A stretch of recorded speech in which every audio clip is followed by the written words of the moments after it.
I grew up in a Christian family. We went to church every Sunday. So growing up, I've always had God in my life.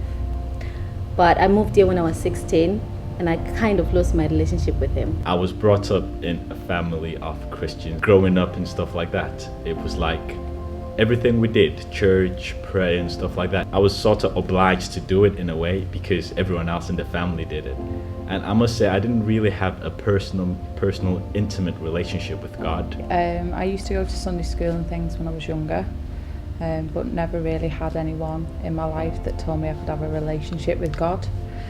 And when I became a teenager, I kind of strayed away, partying way too much, using recreational drugs, drinking too much. And I've been on and off antidepressants since I was 15. I really needed to change my life. I tried everything. I remember waking up one day feeling empty, feeling this emptiness, this sadness within me.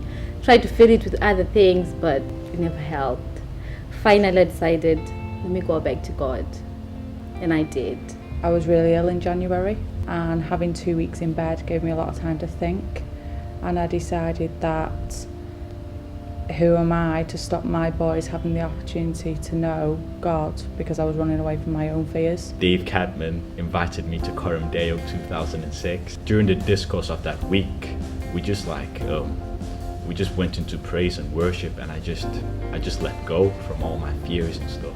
I instantly felt at home. I didn't know a soul here, but that didn't seem to matter. After Dave had given his talk, and he gave out the challenge to anyone who felt they needed to reconnect to God, I was very, very moved and felt it was the right time for me. What's really changed is the sort of, not knowing God, but sort of trusting Him. Because it's one thing to know someone and one thing to trust them. It's sort of where I've just came to that point in my life where I had to make a decision to just put all my security and trust in God. And it was just till then that I just realized that I'm a valuable possession of God. And if you have something that's really valuable, you would want to look after it. And I believe that God really values me and He really wants to look after me.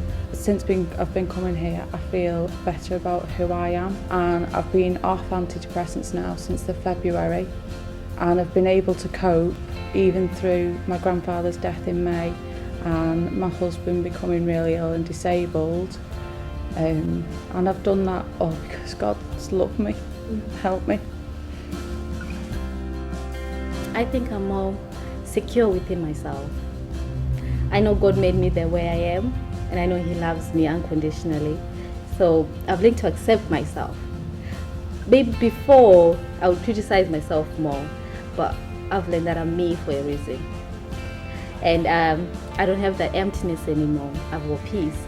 And I know no matter what life throws at me, God is behind me. He's beside me. He's always there. It's standing up and showing the world that I'm not afraid anymore to say I'm a Christian and my God is huge. Although I already have a relationship with God, I feel this is taking a next step, getting even closer. So I can't wait. And I just believe that God's put a dream in my heart. And like a wise man once said, sometimes we need to speak a dream and we need to actualize the dream. And I just believe that me getting baptized is the first step to me actualizing this dream that God's got for me, to just be who I'm meant to be, really.